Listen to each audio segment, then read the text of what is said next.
Hey guys, what is going on? This is Travis P11. I want to thank you for watching. So this is my disclaimer before we start this video, because this is the first time I've really had any kind of an issue with a rifle like this before, especially with the trigger. So the CETME C308, here's what I want you to understand. These have very, very light triggers on them. Some of them do. And what I didn't discover until I was basically done filming the video, I was kind of messing around with it a little bit, trying to figure out what was going on. I was getting some double taps that were happening. And what I discovered is as you fire, if you pull back on the trigger, if you don't pull back all the way and hold it to the rear after the gun cycles, it basically rocks itself back into a reset. And if your finger's still there, you know, the trigger pushes into your finger and it fires again. So that's what's going to cause what you're going to see for the double taps in the video. Now, if I just pull stout pulls on the trigger, hold it to the rear of the trigger guard every time I fire, I have no issues at all. Of course, on the bench, I was trying to figure it out when I was shooting. But if you happen to have issues like this with your firearm, do make sure that you stop shooting if it's doing a double tap or it just dumps an entire mag on you. You know, the firearm's not supposed to do that. But like I said, the trigger is fine. It just, I hadn't quite discovered the tension on it. You know, it's a Milsurp firearm. They can be a little bit finicky. You just have to discover kind of the pros and cons with the triggers whenever you get one. So in the video that you're about to watch, you're going to see some double taps happen. They are not intentional. The trigger is actually fine, but I did not discover until I was done shooting, until I went through a few mags, exactly what it takes for a trigger pull. So that's my trigger warning. There you go, so to speak. So anyway, with that being said, let's go ahead and start the video. Hope you guys enjoy. I had a great time shooting this rifle. All right, here we go. Hey guys, what is going on? This is Travis P11. I want to welcome you back to the channel, and today we are taking the CETME C308 to the range. This is a Spanish battle rifle that's built on a parts kit, if I'm not mistaken, imported by Century Arms. I did buy this from a buddy of mine last summer. I did have an opportunity to shoot it, so it does function. Recently cleaned it, so if we have any issues at all, it's either going to be operator error or possibly some ammunition. But I'm expecting it to run just fine. We do have a couple different types of ammo that we're going to take with us and several magazines in case we have any problems. Only change I've made to this rifle so far is I did install I think it's an AIM Sports Picatinny rail, and I can't remember the name of the website I bought it from. If you just type in CETME spare parts, it's one of the first websites that pops up. It's like Robert Industries or Robert RTG Industries. I do have some little inserts that we put in it so it doesn't tear up my hands, but it does give some great mounting options for vertical foregrip and or a bipod. But I am pretty excited to take it out, so it's going to be cool. Ammunition for this is going to be interesting. We've got some Winchester 7.62x51 M80 ball ammo that we're going to shoot. It is some of the least expensive 308 I can buy locally here in Lincoln, Nebraska. It's about $18 per box, which is pretty expensive, and being it's brass, it's almost kind of wasteful in a rifle like this because this rifle loves to mangle up the brass and it's really hard to reload because the cases get so dented. But we also have a little bit of Tula 308 Winchester that's in several of the magazines that came with the rifle when I bought it. So if that runs well, I'm probably just going to buy a case or half a case of that, maybe get 500 or 1,000 rounds of Tula and take that out. Now this is just going to be a light test for today. We're just going to check it for functionality. The actual accuracy testing is just going to be done with the iron sights, and I did shoot it at 100 yards before I bought it. It did produce a pretty decent group. I have no idea what's going to happen at the shorter distances we're going to be shooting, which really it's only going to be about 25 yards, but today's test is more about functionality. Make sure it runs, and then I'll buy a little bit more ammo. So I might buy a couple boxes of this just to kind of hold me over to top off the mags, but if it runs well, we're going to go ahead and just switch over to steel case Tula or some Wolf. Just sitting the center target up on top of the front blade sight, and I'll try to keep it as consistent as I can. I mean, everything's just tiny right now. I don't want to use the peep sight. I'm just going to focus on the rear ramp sight because that's probably where I'm going to keep it at for just in general. Okay, let's do 3 shots.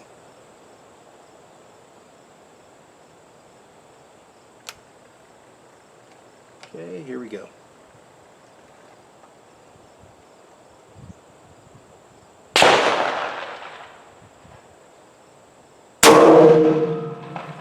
I mean, to be honest, if I even hit the paper, I'll be happy, so. And not take out a camera downrange.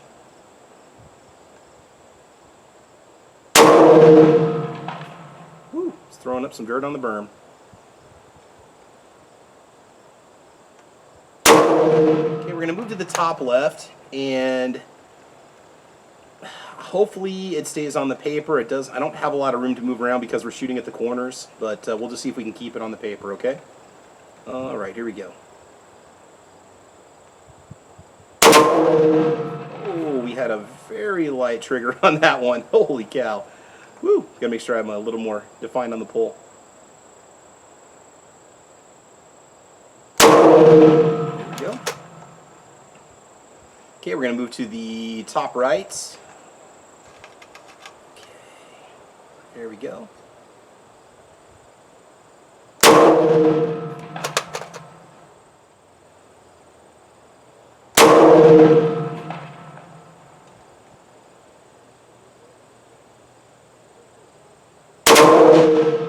Another double tap there. Might have to kind of take a look at that spring, or possibly look at a different trigger pack.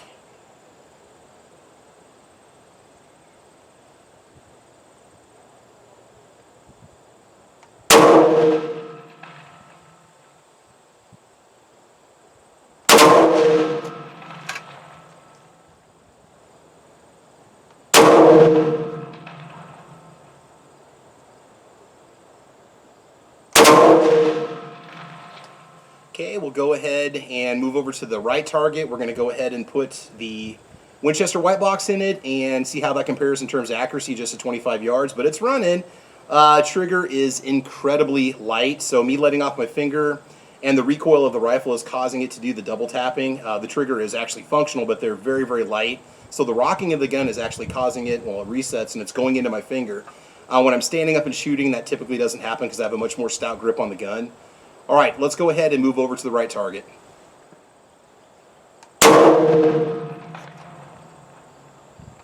I don't want to strap down the front of the barrel because I want to compromise the accuracy a little bit, so we're just going to rest it back in the slide after every shot. Okay. Let's do one more in the center there. And we have another double. Okay. All right, let's go top left corner. We'll just walk it around the target. Okay,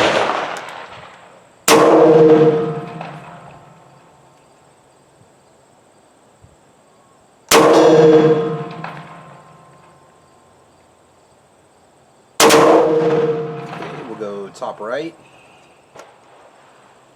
I did two again. We'll do some standing shots and see if she still does, and if she does, then we'll go ahead and stop firing until I can get the trigger pack changed out with something different. Maybe go with the PTR setup. There we go. Yeah, I have to be very, very deliberate with the trigger for it to not rock into its own reset and fire again off the recoil. Okay, here we go.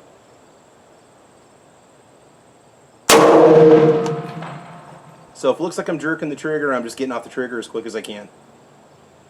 And we still had two. Okay, let's go down to the bottom left-hand corner.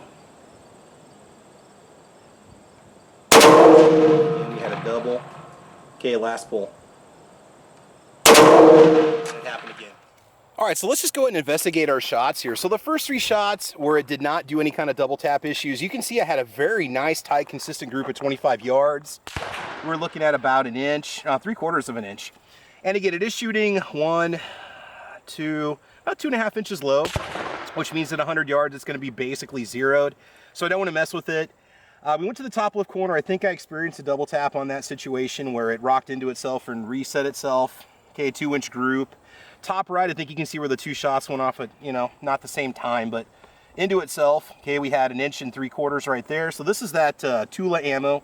Bottom left-hand corner, my third shot's down here, and that puts us at a 3.5-inch group. I'll have to go back and watch and see each time that we had the two shots go off. And then there's two here, and I don't know where the third shot went, but that's, again, it was about 2.5 inches low, so hopefully you guys can see that on the camera. All right, let's move over to the Winchester and see how it ran. And I can't remember if we had any double tap issues go off with that kind of a situation. All right, so we're shooting, again, worst case scenario, almost 4 inches low, but I did not want to mess with the front sight because, again, I'm keeping it sighted in for 100 yards. But the group is only 1.25 inches, which is not bad at all. Okay, then we move to the top left where we had a double tap, and you can see how consistent that is, right? And that's 3/4 of an inch. Bottom left-hand corner, you guys can even see that. Yeah, we're way down here. The third shot, I think, was down here, which is going to put us at about a little over 3.5 inches. And then down here, the bottom left, we had the double tap, and it's way left, and this was just me not able to control it exactly to put it where I wanted it. So to show you that first target real quick, when I took my first 4 shots with no double tapping issues, this is the group that it produced. And so this is pretty good at 25 yards. This is just the first shots I took. 2 inches, okay, not bad. And it was shooting like I said, about 1.5 inches, 2.5 inches low overall, okay?